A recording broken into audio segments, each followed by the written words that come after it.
controversy from last week? Yeah. Yes. Okay. We should address it. There's a controversy at the end of Friday's show because Michael Snyder was asked, have you seen this movie, Sound of Freedom? Yeah. And Michael Snyder said, well, it's a QAnon movie, and I'm not... So anyway, I get a... let me see if I can find I've received a lot of positive letters. I get an email from Randy, who's a regular listener to the show and viewer of the show and supporter of the show. And he sometimes can, ask some tough questions. Let me just look at the... he sent me a long email saying, look, I'm not QAnon and nobody in my family's QAnon. I was just asking. I've heard a lot about this movie. So subsequently, his wife writes a really long and detailed review of this movie. And she says, this is my first in-theater movie in probably 4 years. I thought I would do a short review, especially because the attention this movie seems to be getting, blah, blah, blah. It's a pretty lengthy little thing. I thought it wasn't that great. It was a bit plotting in spots, but it's a powerful story about human child trafficking based on true events that more people need to be aware of. So from that standpoint, I give the movie a lot of kudos, she says. How refreshing to see something doing so well in the theaters that tackles a difficult but real subject and looks to provide more than just superhero entertainment. Okay. As far as the politics, people who say this is a recruiting tool for the right are just nuts. There are a couple of comments that could be construed as spiritual or religious, but you could count them on one hand. And given the context of the film, they are totally appropriate. For example, quote, God's children are not for sale, end quote. Whoa, how controversial. Yeah, again, so if it's all that, then it's not that bad. I've also read some articles that mention some supposed QAnon conspiracy links with the creators or cast. But these theories seem a bit far-fetched, and there's no reference to any of this in the movie itself. In general, I found it to be worthwhile, eye-opening experience on a difficult but very real subject. Randy wrote the same. I'm not a QAnon supporter. Now, I did get other emails saying, Mark, that movie is backed by the alt-right, by QAnon. These sounded like people who hadn't seen the movie. They had only seen controversies around it. I don't know. But I did want to acknowledge, I always want to acknowledge your emails, themarkthompsonshow@gmail.com. And, our effort not to dismiss anything out of hand, Look, child trafficking is an awful thing. I mean, human trafficking is an awful thing. But see, that's the thing, is you take the worst of the worst, right? Who can't be against that? Right, I was just about to say. Yeah, and then you exploit that for your own political gains. But what is their own political gain, though? That's the only thing I don't know. I mean, I get it. You could say they're exploiting it, but I don't know if they are or not. I mean, are they just doing a movie about it, or are they really exploiting it for some political agenda? I think they're exploiting it for their own political agenda. You see them saying, oh, trans people are groomers or what have you. And so they're kind of using the fear, rightly so, of child trafficking and people grooming kids. Again, awful. Who could be, who couldn't be against that, to place fear on different groups of people. But I was reading a couple of articles, one in Rolling Stone, one in Forbes, because I got a couple of emails about this too on Friday. And that I think it's important to note, because as in news, you're always looking for sources, right? Who made this movie and why is what I'm looking for. And what I understand is, and feel free to email me if I'm wrong, but that the film stars Jim Caviezel, right? He's playing Tim Ballard, who was a former Homeland Security agent and the founder of Operation Underground Railroad. The problem is that both Ballard and Caviezel have been linked to QAnon and conspiracy theories within QAnon. So is it really based on a true story, or is the guy that it's based on QAnon crazy wacko? So can you then really bank on anything in this movie being at all true? That's my problem. I see.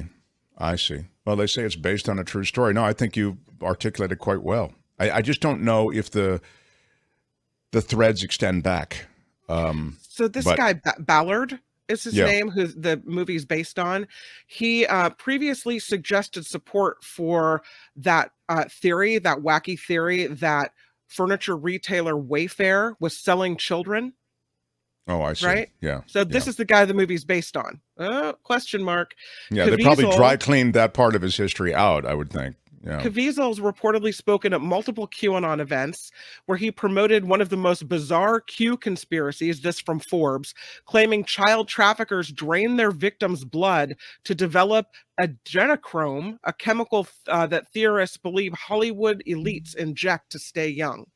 What? Wow. Well, Ooh, it's a wild idea, but it just might work. So That's really who are ugly. these people making these movies? Yeah, Are that's they just- nuts? that's pretty and what do crazy, you really man. want to believe? So before we start saying this movie is great and look, everyone should be against child sex trafficking, what's really true here and what really isn't? that's very well said. That's Kim McAllister, everybody. Kim McAllister. I got one other question. I've received a lot of positive letters. This is from Nick. Good morning, Mark. I was watching an episode of Nip Tuck on Hulu when suddenly I heard your voice. What? Episode 411 has a scene of you doing a forecast on a hurricane. Two questions came to mind. I'm kind Yes. of a big deal. It's just part of my body of work. I don't know that that was even among my best work, but thank you, Nick, for taking a moment to recognize it. Two questions came to mind, Nick says. First, was that scene shot specifically for that episode? Or did they use archive footage from your days in meteorology? And second, is there a way for you to receive royalty payments given the footage is on a streaming service? Because of your recent discussion on the SAG-AFTRA negotiations, I felt this was pertinent and should be brought to your attention. Take care, Nick. Nick, you are right in that I was on Nip Tuck. I'd forgotten it until you mentioned it here. Of course, I've been involved in so many projects. Do you know who I am? Yes, I can't I'm quite kind of a big deal. keep track of all of them. But we shot it for Nip Tuck. It was shot specifically for Nip Tuck. And now to your second point. I will not get royalty payments because of the sale to Hulu. I would have gotten royalty payments and would always get royalty payments every time it runs on a network. But now that it's been sold to a streaming service, and this is tied back to SAG-AFTRA and what they want, I will not receive any royalties. And that is what performers and writers are facing as their work is sold to streaming platforms. They will receive nothing because the old structured contract depends on reruns. And there are no reruns in the streaming world. It is a problem that absolutely has to be addressed. And Fran Drescher and the SAG people who've just joined the writers, they have a plan. I know we're running late, but I'll just tell you this in 30 seconds or less. Essentially, the plan is this. Give us a percentage of the streaming of these shows. So the problem with that is that these networks, as you're aware, Netflix and Amazon, they're notoriously closed about how many people actually are watching the shows and streaming the shows. I told you this a while ago, but just to reiterate it, they're very open about how many subscribers they have, but they do not reveal how many clicks there were, how many streams there were. So somehow you're going to have to, and by the way, the actors and after SAG have suggested a third party, an objective third party that gets that information and then just cuts out a small percentage. In fact, I think the actors have asked for too little. They've asked for 2%. But they've asked for that to be shoveled their way. And again, determined by an objective third party, a data collection service. But you need Netflix, Amazon, who you need them all to come to the table and be okay with parting with that information as to how many people streamed that show.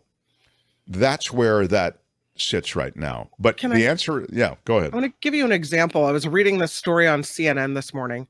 This is the actress. You might remember her from Orange is the New Black. Sure. Really funny, really strong character on the show. I mean, I would argue the show wouldn't have been what it was without her. She was saying that her residual check is $20.27. She's recognized everywhere. She achieved a level of fame on Orange is the New Black. She's recognized in her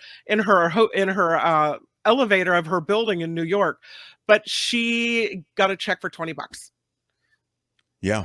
Yeah. What? It's I mean, this should have set her up for life. sure. There's It's set up a another lot of actor- it's Yeah. shut up a lot of executives who are associated with the show for life. Right. I mean, it is not fair. And I think it's okay to set up a system that's fair. What's wrong with that? So thank you for that, because it got us on this conversation, Nick. So thank you for that letter. If or that email. If you want to reach me, you can do it at themarkthompsonshow@gmail.com. themarkthompsonshow@gmail.com. And if you... Hi, it's Mark, and I thought that was great. Hit the notification bell. You'll know whenever there's a new video being dropped, and please subscribe to our channel to help us save the universe.